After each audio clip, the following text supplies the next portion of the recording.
बोला बोला दुर्गा मैया की जय।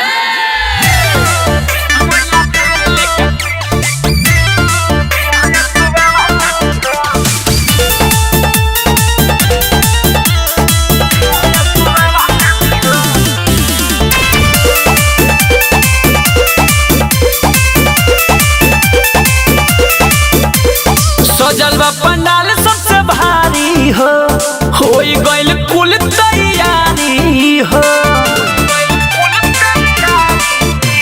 सजल बा पंडाल सबसे भारी हो गइल कुल तैयारी हो।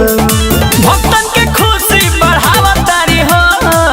जिलेबी वाले भाई से नम्र निवेदन है कि आप जो कॉपी के पन्ना में जिलेबी बेच रहे हैं तो वो कॉपिया का पन्ना बोलिए कूड़ा में डाले।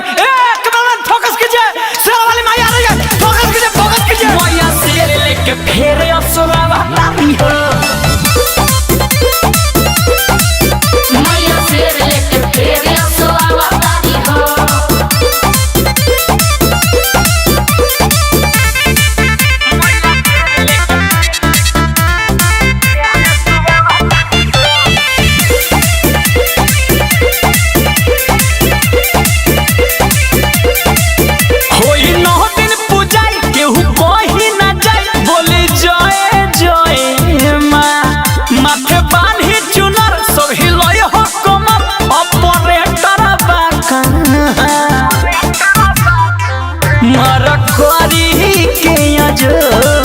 करे के बाहर चारियो भैरव भैया के संग लावतारी हो।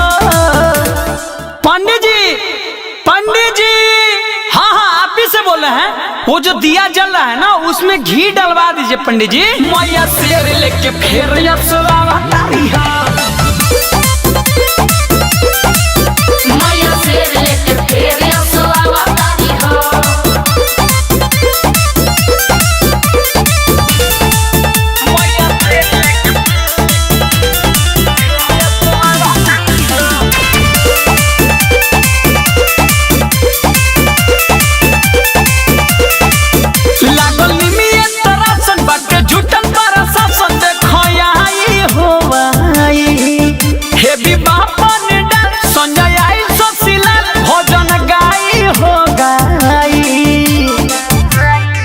चढ़ल नौमी नवरात आज होई जगरात। देखो लोग फूल बरसावतारी हो। अरे जनरेटर धुकधुका रहा है महाराज जी, इसमें तेल नहीं है काजी। अरे तेल जल्दी, ओह जल्दी डालिए जल्दी तेल। मैया शेर लेके फेर असुरा बताती हो।